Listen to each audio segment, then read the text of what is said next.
Silence in the old apartment building was deceptive. It did not bring peace.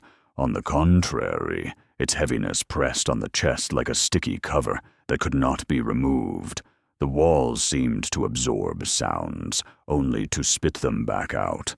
Distorted, twisted, frightening.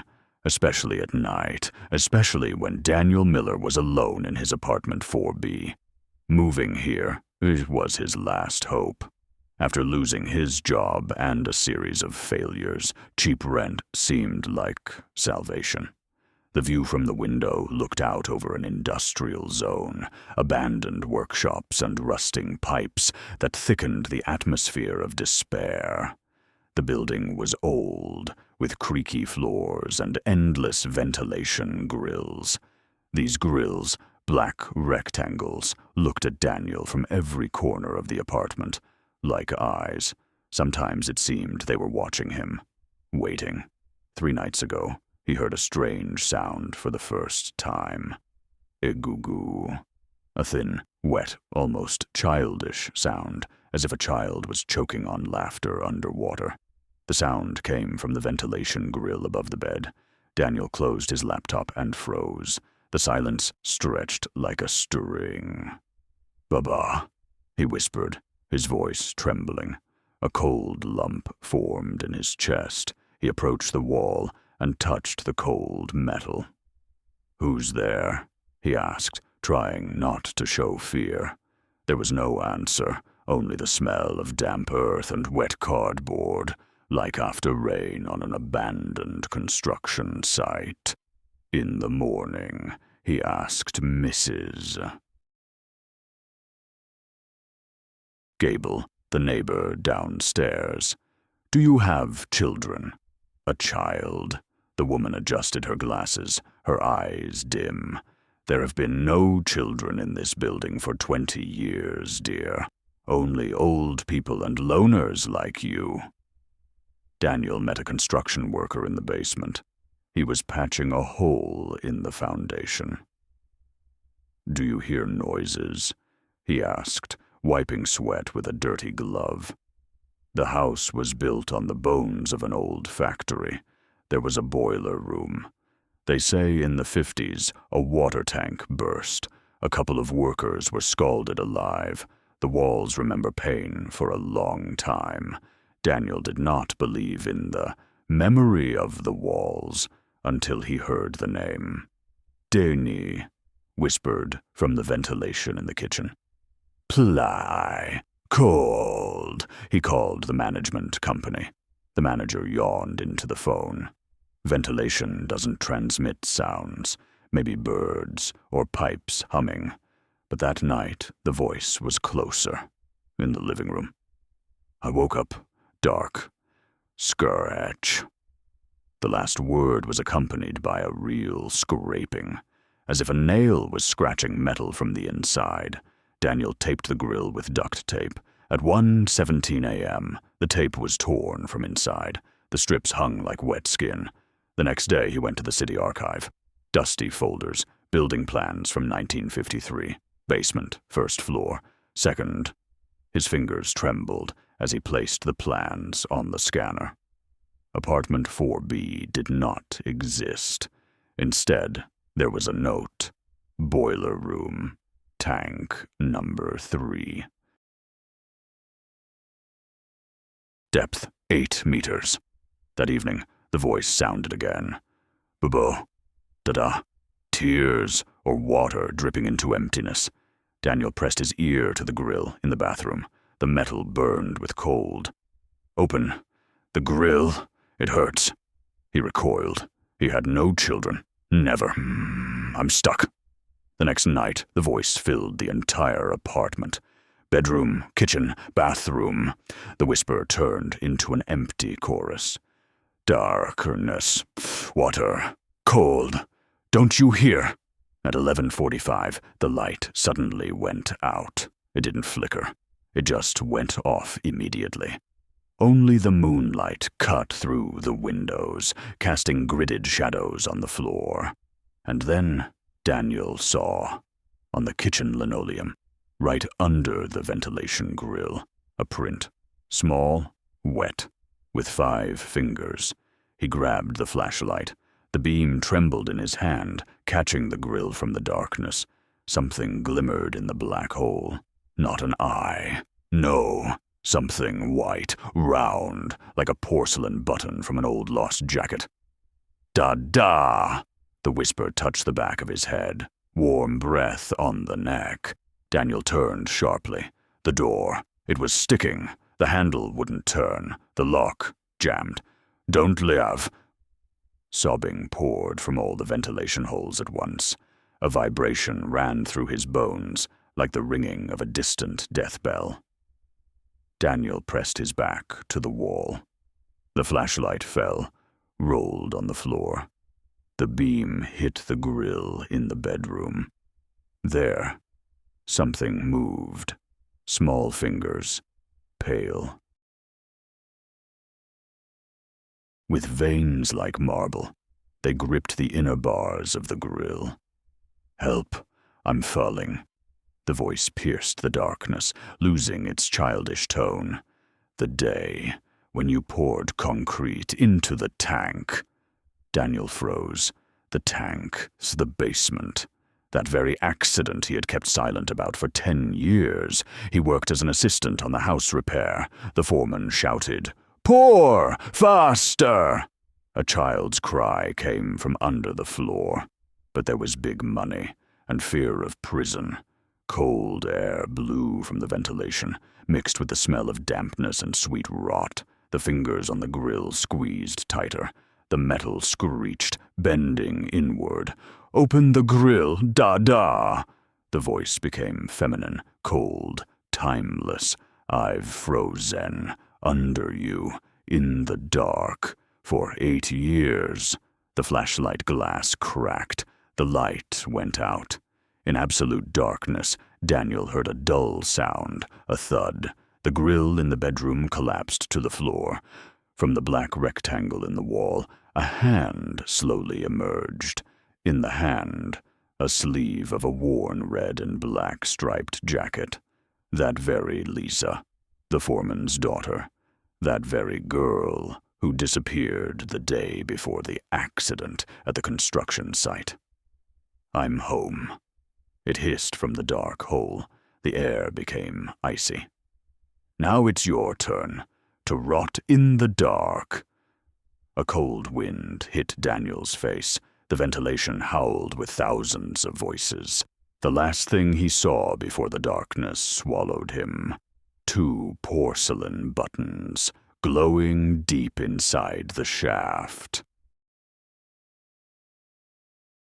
Like eyes, and then a quiet child's laugh, wet, childish. "Goo-goo-goo!" Daniel couldn't breathe. His heart pounded wildly, as if it wanted to burst out of his chest. Time spread like a viscous, sticky substance. Every sound, every whisper became torture. He sat on the cold bedroom floor, surrounded by darkness, where only the flickers of the flashlight he still held played. Memories from 10 years ago came back. How then, full of hope and recklessness, he worked on the construction site, carrying heavy bags of cement and looking into Lisa's eyes, the girl with the meek gaze, the foreman's daughter.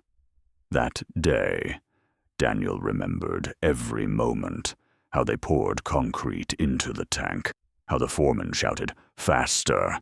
how Lisa quietly asked him to wait for her at the entrance, and then a terrible scream that tore through the silence of the basement. No one tried to help. Everyone was afraid. And he was afraid. Since then, it haunted him, in nightmares, in the silence of his apartment, in the voices coming from the ventilation. "You're not alone," he suddenly whispered to himself, trying to drown out the growing feeling of hopelessness. "I will find you. I will fix this." Determined, he stood up, approached the grill, and touched it with his fingers, feeling the sharp, cold metal. "If you're there, Lisa, give a sign. Show you want help." The answer was silence. But then a light creak followed, as if someone barely touched the wall from inside. A weak voice sounded. "Help." Daniel felt tears streaming down his cheeks. He didn't know what to do, but knew one thing. He couldn't leave it like this. He took out his phone, dialed the management company's number, and said firmly, "The ventilation system needs an inspection. Today. Urgently." The next day, 2 technicians with equipment came to the apartment. They carefully examined the ventilation shafts, measuring noise level, humidity, and temperature. Daniel watched as one of them cautiously touched the grill in the bedroom and noticed strange marks, like small scratches and moisture spots. "There's something here," he said seriously. "Maybe it's not just ventilation noises." With these words, they agreed to check the building's history and called experts from the archive. Daniel spent hours in the library, studying old newspapers, records, construction reports. He learned terrible details. After the tank accident, several workers really died, and Lisa's disappearance was thoroughly covered up. The building was constructed on an old industrial cemetery, and legends of its curse were passed down from generation to generation. The more he learned, the stronger he felt the presence of something hiding in the ventilation. In the evening, returning home, Daniel decided not to be afraid. He turned on a recording of the ventilation sounds and listened carefully. Suddenly, through the hum and rustle, a voice sounded. "Don't forget, I'm here." It was not a threat. It was a plea. Daniel understood. To find peace, he needed to find and free Lisa. Daniel was sure the answer was somewhere nearby, in the depths of the old house, hidden behind layers of dust, lies, and oblivion. He decided to go down to the basement, to the place where the child's scream once echoed, and where the truth might be waiting. The basement greeted him with cold and damp darkness. The ceiling light flickered, and the walls seemed alive, contracting and breathing, as if death itself awaited its hour here. Pools of stagnant water spread across the floor, and somewhere in the distance, quiet dripping was heard. Daniel headed to the place where, according to archival plans, tank number 3 was located. His heart pounded wildly. His breathing became shallow. His hand slid along the cold metal of the old door, and he pushed it. Behind it yawned a deep hatch. He descended the creaking stairs, feeling time slow down. Below, absolute darkness. Only the flashlight cut through the black veil. The air smelled of dampness and rot. "Lisa," Daniel whispered.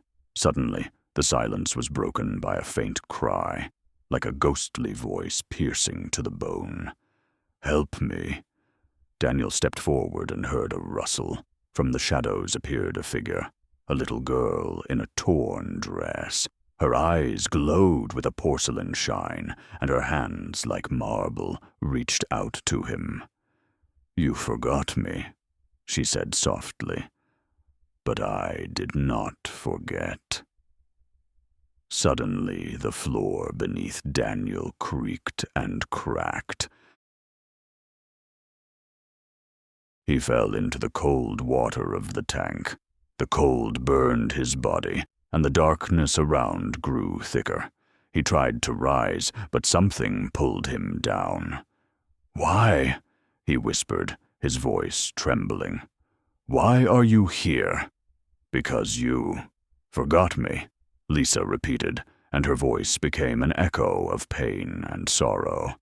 At that moment, darkness enveloped Daniel, and cold penetrated every cell of his body. But suddenly, The flashlight beam illuminated a small object, a porcelain button. It lay at the bottom of the tank, the last piece of what remained of Lisa.